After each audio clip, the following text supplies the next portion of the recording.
inverter a ordem das coisas. Eu não tive uma convivência muito próxima com o Davi Coimbra. Lá no começo, quando éramos jovens, 20 e poucos anos, convivemos lá nos corredores da Caldas Júnior, mas pouco, né? E se transformou num extraordinário jornalista, aquele guri que eu conheci. Eu estou na vida aí já há muito tempo, mas acima de tudo, as vezes que eu encontrei o Davi Coimbra, me lembro no Mundial do Internacional, me lembro nas coberturas internacionais do Grêmio, ele era chefe de esportes da Zero Hora, depois entrou bem no Sala de Redação. E depois eu convivi com o Davi no aniversário de 50 anos do Juremir, lá numa mesa com o Olívio Dutra, um papo descontraído, muitas histórias. E eu nunca vi o Davi sem ele estampar um sorriso, né? Para onde ele ia, ele irradiava ensinamento e alegria. Mas eu quero dizer um pouco mais aqui, professor, depois já vou lhe passar a bola também, o senhor conheceu o Davi. Eu quero cumprimentar aqui a RBS, porque eu já briguei com a RBS 1 milhão de vezes, né? Mas hoje já fiz isso na Rádio Grenal e faço agora aqui de peito aberto. Quando o Pedro Ernesto ficou doente, muito doente, a RBS importou um medicamento que custava uma Babilônia para salvar a vida do Pedro Ernesto. E fez de tudo para dar uma condição boa para o Davi Coimbra. E nessas horas a gente tem que ter grandeza para cumprimentar esses patrões exemplares que foram, e imagino que sejam para todos. Eu nunca quis trabalhar na RBS. E não estou desdenhando, não quis porque... Não, porque é o meu jeito mesmo, não adianta.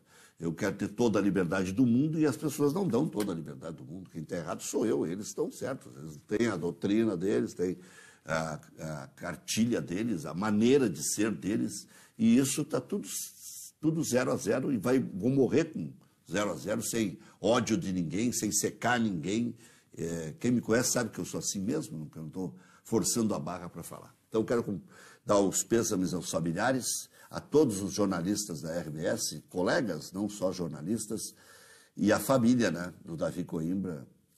Tinha, acho que, filhos jovens ainda. Tem um filho, um menino de 13 anos. Então, uma criança ainda deve estar, assim, muito triste, né, numa condição de saber que um dia o pai iria partir, que era logo, mas quando chega o dia a gente não quer aceitar, né? Até porque houve um momento em que o Davi... Melhorou bem, né? Não, ele escreveu um livro. Sim. Sobre como vencia o câncer, o dia que vencia o câncer, alguma coisa assim. Tu, na verdade, sem que nós combinássemos, tu fizeste uma manifestação que eu pretendia fazer.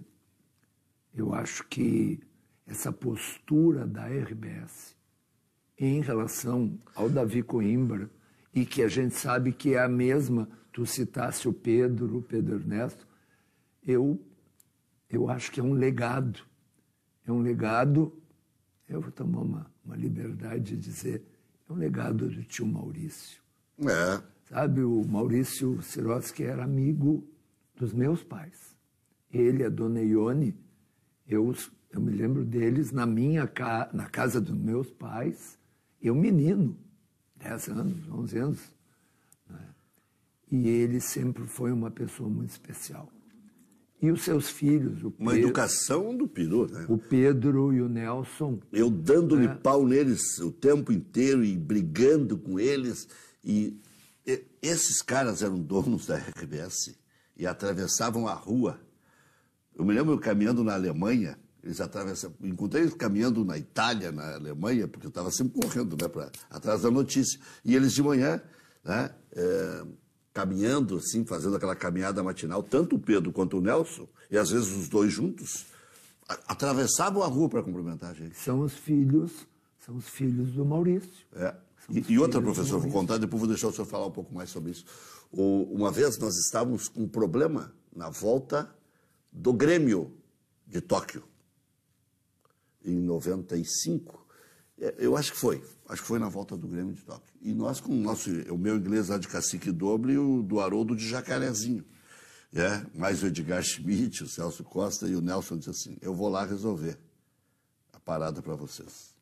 do excesso de bagagem, com aquele exagero que o Celso Costa levava a rádio inteira para a cobertura, né? Então, eu tenho esses reconhecimentos e faço publicamente toda hora, assim como critico, corneteio, né? Chamo de globinho e tal, mas na hora de reconhecer uma coisa tão grandiosa, tão assim impactante, né? Eu me lembro como se fosse ontem, quando eles anunciaram que o Davi ia se mudar para os Estados Unidos. Exatamente. E a RBS ia bancar o que precisasse. Isso aí é uma coisa... Exatamente. Eu acho que é uma linha de educação que o que tu fala do Nelson e do Pedro vale também para suas irmãs, para a Suzana e para a Sônia. São os 4 filhos do tio Maurício e da dona Ione. Antes que alguém diga, mas com o Vianney não tiveram a mesma postura. Eu vou dizer, eu não acompanhei aquele episódio muito de perto. Eu acho que ali houve muita falha mesmo com o Vianney. Mas eu prefiro falar das coisas boas. Porque também eu não sei como é que estava o desgaste do Vianney, o relacionamento do Vianney e tal. De qualquer forma, o que me chama a atenção, eu nunca convivi com o Davi Coimbra, eu o conhecia como leitor, como ouvinte, mas me chamou a atenção que ao longo de todo o dia de hoje, Rec, todas as pessoas que eu ouvi, a Rádio Gaúcha passou o dia abrindo o microfone para que pessoas dessem o seu depoimento sobre o Davi, e sempre a palavra mais usada foi generoso. A generosidade do Davi. E eu vi jovens falando que aprenderam a escrever com o Sim, a generosidade do Davi, e pessoas mais velhas dizendo, o Davi, como editor, me deu a minha primeira oportunidade. O Davi é contemporâneo do Juremir Machado da Silva. Tu vê uma mesma turma na PUC, tá? 2 dos maiores jornalistas do Rio Grande do Sul, né? Certamente os maiores da sua geração, duas pessoas com nível cultural muito alto, e o Davi, no seu gremismo, e agora se pode falar, né? Sempre conseguiu ser um brilhante cronista esportivo, sempre conseguiu falar de futebol absolutamente sem nenhum problema com o seu gremismo, com o seu time do coração. Que vá em paz, porque deixa um lindo legado, um legado de cultura, um legado de trabalho, um legado de admiração para as pessoas que conviveram com ele.